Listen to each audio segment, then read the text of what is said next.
You are listening to the Prosperous Law Podcast. Learn how to reduce stress, have more time, and make more money. Come on in. I'm Greg McCollum, and I built a 7-figure criminal defense law firm. I formed Prosperous Law to show criminal defense law firm owners who are desperate for success how to grow from under $200,000 to $1 million and beyond.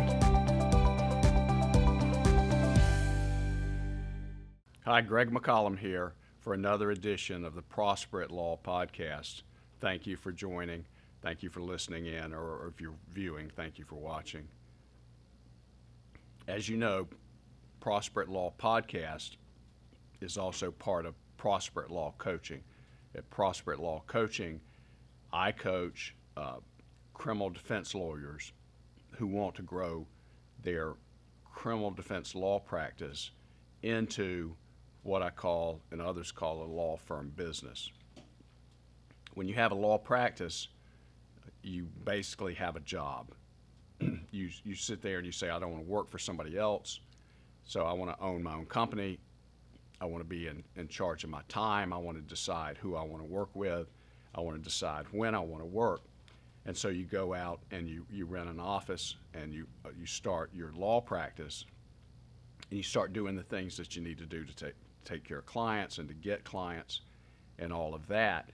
And then what really happened, or happens, what happened to me, what happens virtually to probably almost everyone, is you created a job for yourself. So you've got to do the work, you've got to go to work.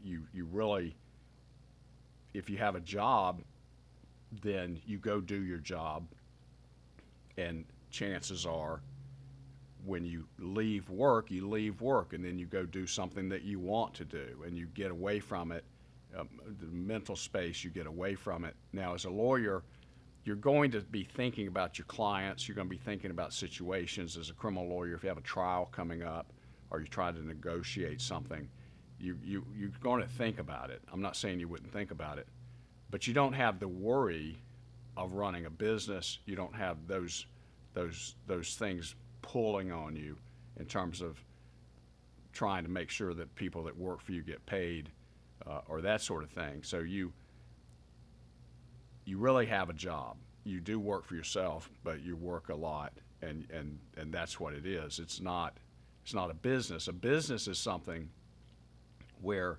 you have marketing.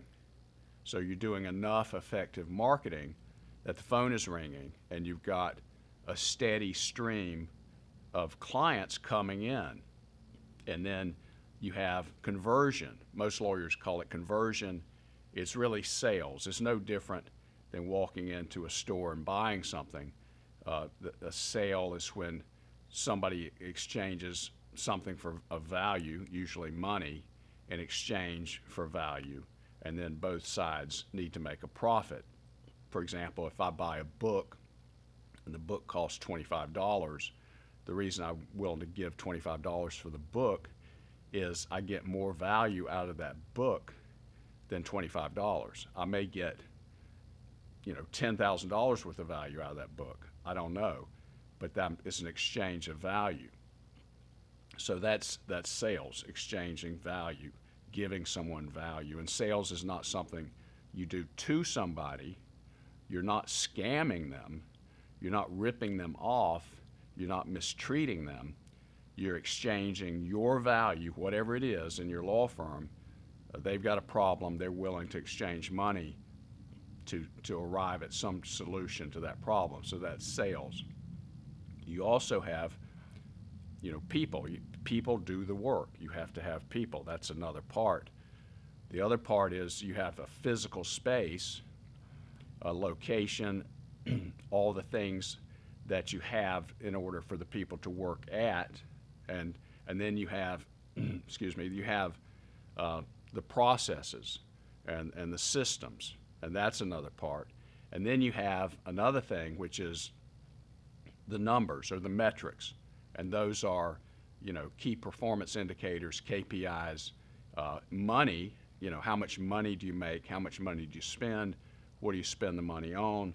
Are you doing that right? You have to have that dashboard to see how are you doing?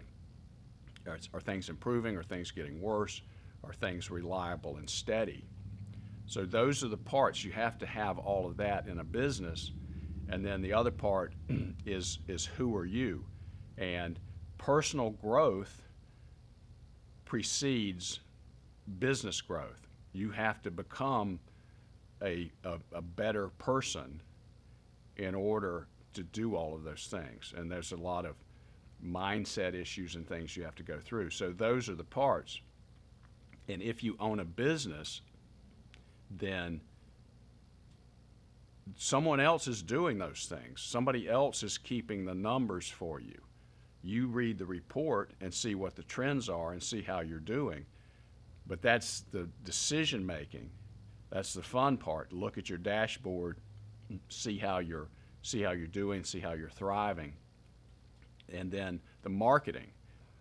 If you own a business, you're not doing the marketing yourself. The marketing is being done in a system where it's automatic. And then the conversions, if you have a successful law firm business, you have people that do that for you.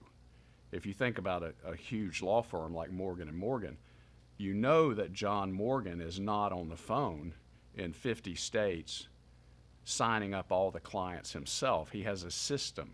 He has a process and people in place to onboard those clients. He's not doing all of it.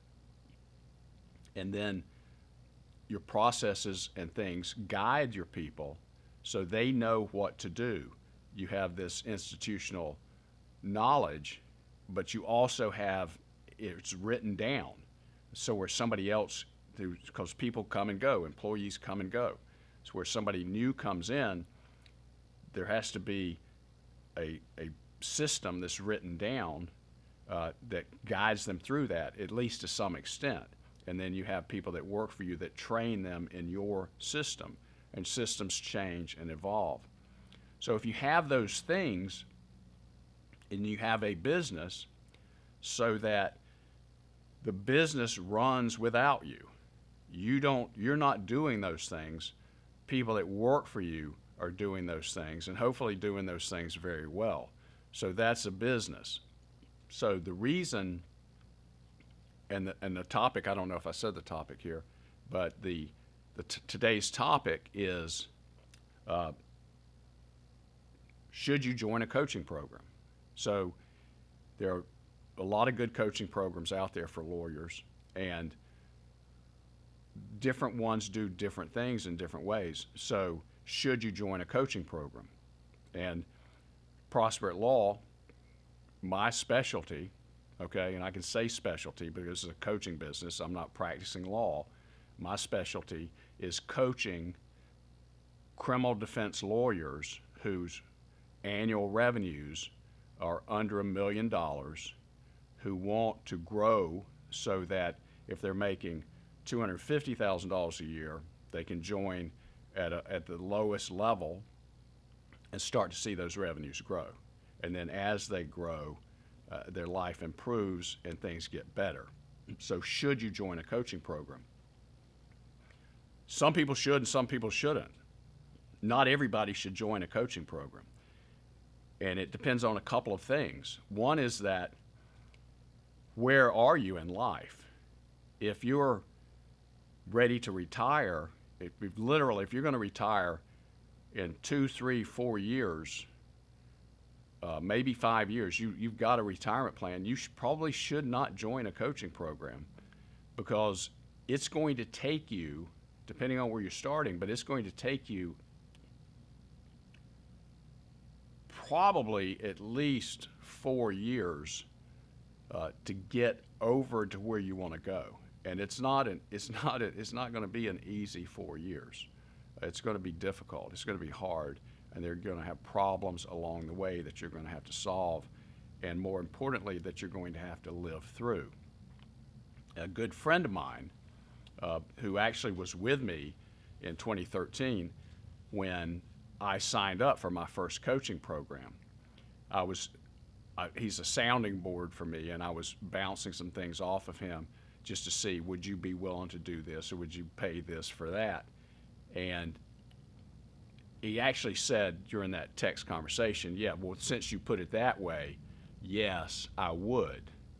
But I would not recommend that he do it. I would not recommend that he join a coaching program because he makes a lot of money. I think with him and just an assistant, sometimes he has two people working for him. Sometimes he just has one, and he has a great setup. He owns commercial real estate, and so he's almost living rent free. It looks like now, because he's got a lot of space and bringing in some commercial tenants, his building he's going to pay no rent unless he just chooses to move money from one bucket to another. So he's got no rent. His annual revenues are probably somewhere over $500,000, and he makes a lot of money because his overhead is so little. He's probably, he's getting to keep at least half of that money, maybe even more. So should he join a coaching program? I don't think he should, because he likes his small setup and he has to do all the work, but it's not that hard for him. He's such a good, talented lawyer. Because if he joined a coaching program, and he's in his mid-50s, so he could do it, but I don't think that he should. And so it's not for everybody. The other thing is, there's this idea, and this was in all the coaching programs that I've been in because they were growth-oriented, like Prosper Law, is we're going to take you, you're in the basement, or you're in the floor, so to speak, in terms of your revenues and what you have, and so we're going to take you through these steps. And they're very clear steps. If you make under $250,000 in gross income, that's the base level. Most people can do that. Most people can churn that about that much.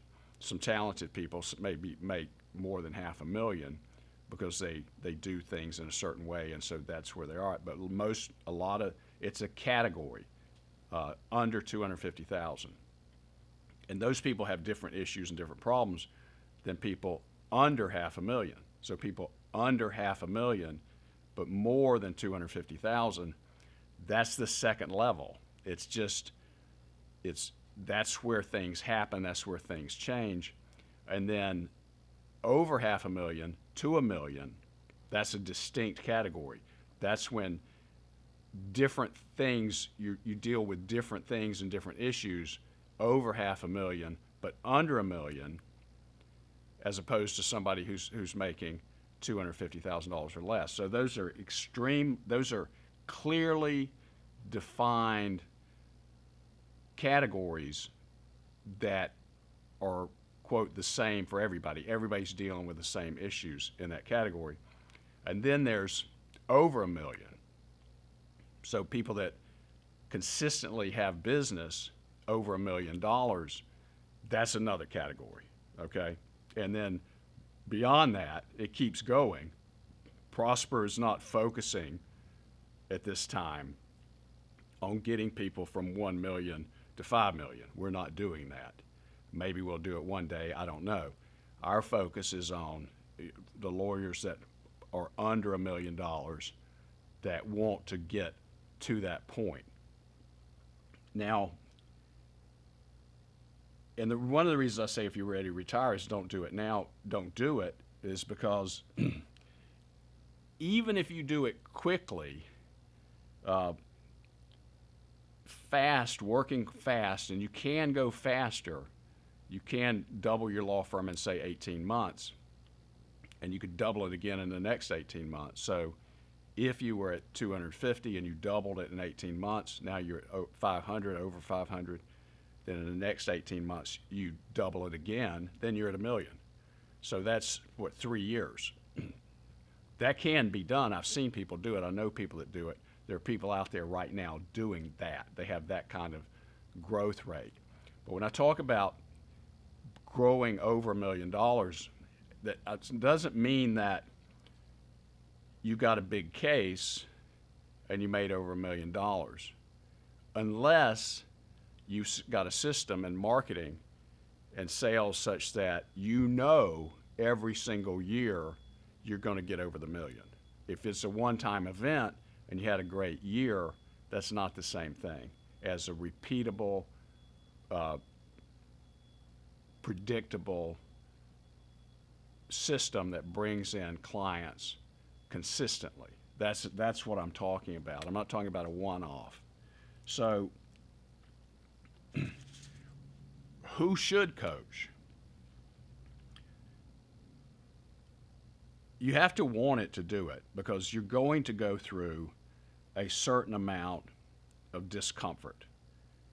There's a saying that's widely used, is that in order to grow, you have to become comfortable being uncomfortable. And to do these things, to stick your neck out and take chances, and where you don't know exactly what you're doing, creates discomfort, because people want comfort, people want security. So this is not comfort and security, this is discomfort and breaking through your pain tolerance to where you can function even though you're extremely uncomfortable. And this is learned behavior. This is something that happens, and it's happened to me, where things before that would make me physically ill, make me sick and miserable, that doesn't happen anymore. I've gotten so comfortable with the discomfort of uncertainty and problems and fear that the things that used to literally make me sick and put me in bed, I've worked through that. And so it's possible. Is that something fun? Does that sound like fun? No, it's not. So you also have to develop a belief and desire to do it. You have to want to do it, and then you have to have the belief that you can do it. And you can do it if you're willing to do it. But it's a bumpy road. In fact, if you look at this logo here, if you look at the Prosper logo, it's not a straight line to the top. When you look at a graph of a stock that climbed, or you look at any company that grew, and so you got that arrow, from left to right that goes like this. Here's their growth, and then the hockey stick, right? But it doesn't look like that in real life, and that's why you have the dip there. Now, realistically, and that's just the icon or whatever, but the dip is that there are going to be dips. There are going to be dips in revenue. There's going to be dips in other things, that your success line to go from here to here is going to be more like this. That's what it's going to be. One of the things that coaching helps with is that you understand that when this is happening, it's normal. It's not all over. And if you don't understand that, then when it happens, you'll quit. And that's why people don't succeed, because they quit. They quit doing the things that they were doing. And I know for me, the biggest issue and problem that I had was cash crunches, where as I grew and I had more and more people on our payroll, there was probably 2 or 3 times when payday arrived and I could not make payroll. I remember specifically one time, because at that time I would run early in the morning. So I live in Myrtle Beach, and so I'd like to get out. I run either on the beach or right next to the beach on Ocean Boulevard. And I remember that morning coming back and just so vivid, going up my front porch and standing there and knowing that payroll was going to fail. And it's this thing that grips you. It gripped me, and psychologically, because we all seek security, and this is a whole nother thing, but because your subconscious and thing thinks you're going to die, because that's what the fear is, that we're going to die. So having done that, guess what? I didn't die, all right? I didn't like it. We make payroll now. We usually don't have issues with making payroll. It doesn't mean I'm comfortable that I'll always make payroll. It doesn't mean I'm comfortable and believe that none of this will ever break. I'm always thinking, what's the next, cataclysmic event that's going to happen? What's going to happen to me and my firm specifically? So I'm always on guard for it. But I'm willing to do the things that I have to do to work through that, and also understand that regardless of what happens, you can shift and you can pivot, and if something bad happens, you just keep going and work through it. So should you do it?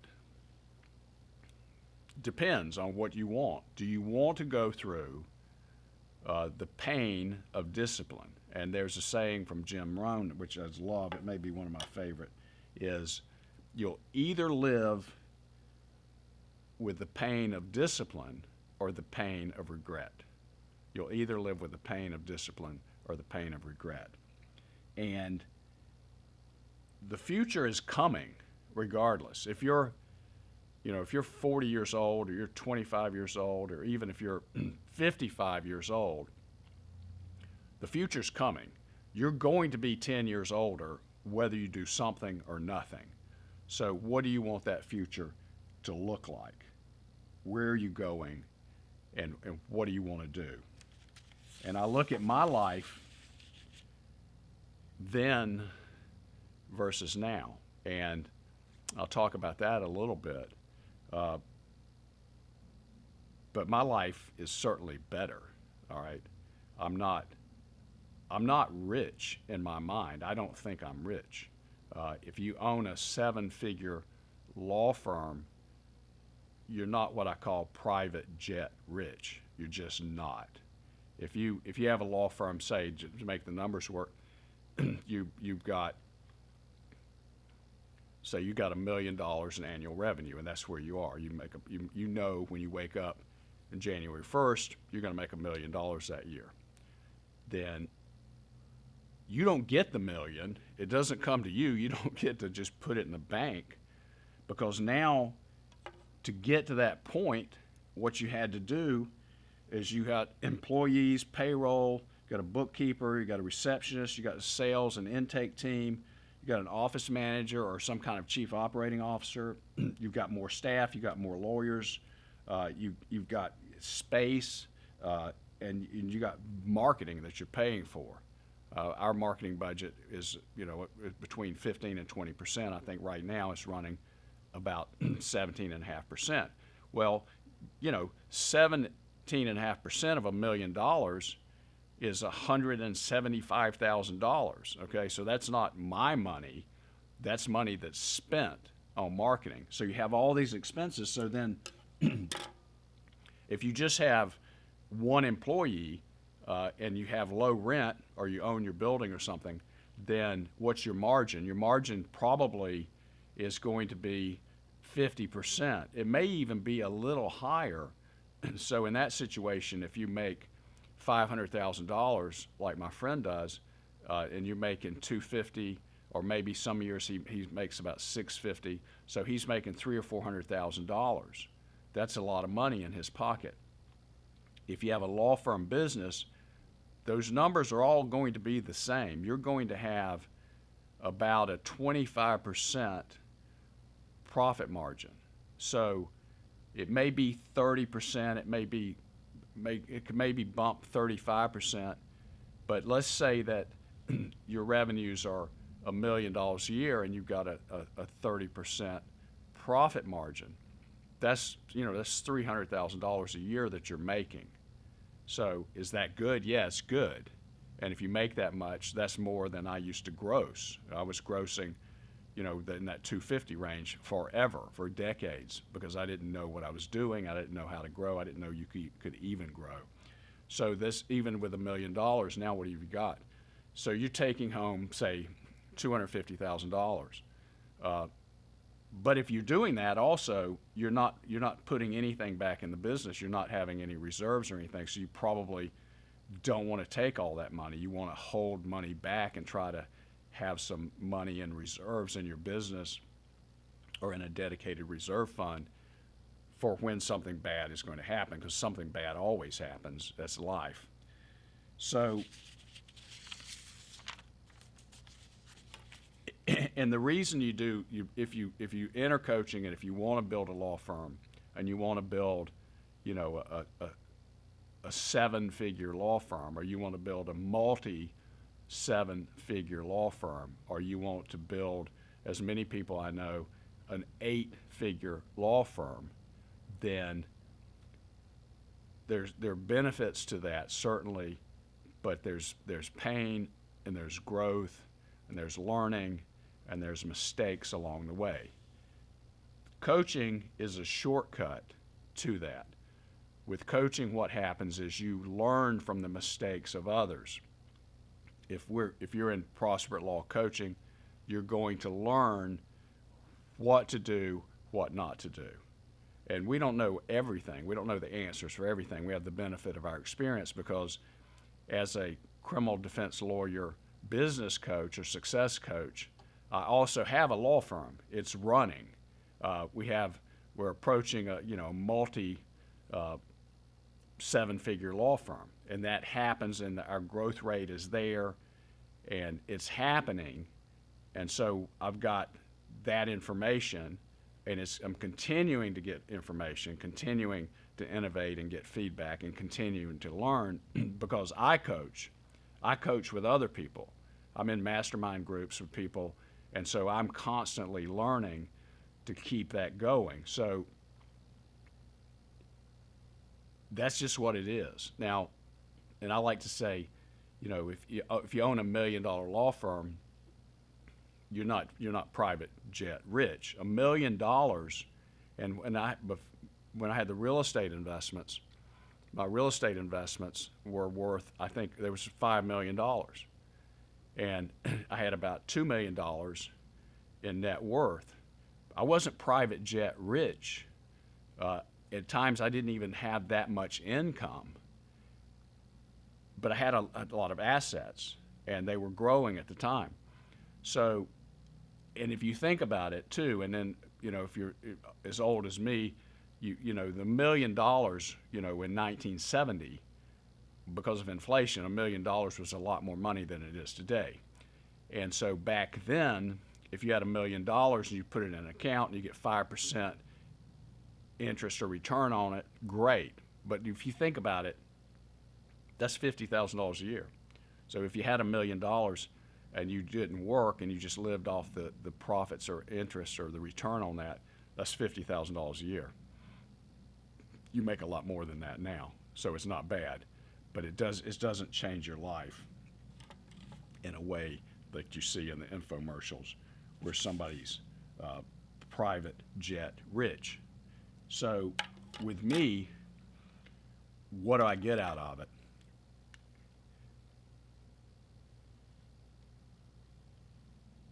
It's not rich. It's a business that supports me and my family and supports all my employees and takes care of the clients.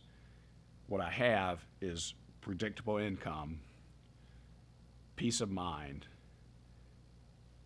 and time. I got my time back, which is the most valuable thing there is. And my life gets a little bit better every year, gets a little bit better every month. As the firm grows and more income comes in, and I do less and less, that's it. So if you're willing to go through the learning curve, if you're willing to go through the pain of it, if you're willing to go through the pain of discipline so you don't have the pain of regret, that's why you should do it. Some people don't need it. Some people have all this figured out, and they don't need a coaching program, and perhaps there are people that wouldn't even listen to something like this because some people just get it, and they can just do it. I know people like that, and they amaze me. I wasn't one of those people. I needed the coaching. I needed the help. So if that's something that resonates with you, keep listening. If you want to talk to us, go to prosperoutlaw.com. We'll set up a time where we can talk to you and see do you need coaching? Would coaching be work for you? Because it doesn't work for everybody. It's not for everybody, but it certainly was for me, and it's for some people. So thank you for listening. Thank you for joining us on the Prosper Law Podcast. I'm Greg McCollum. See you next time. If you want to know more, go to prosperitlaw.com. We show criminal defense law firm owners how to reduce stress, have more free time, and make more money. Thanks for listening.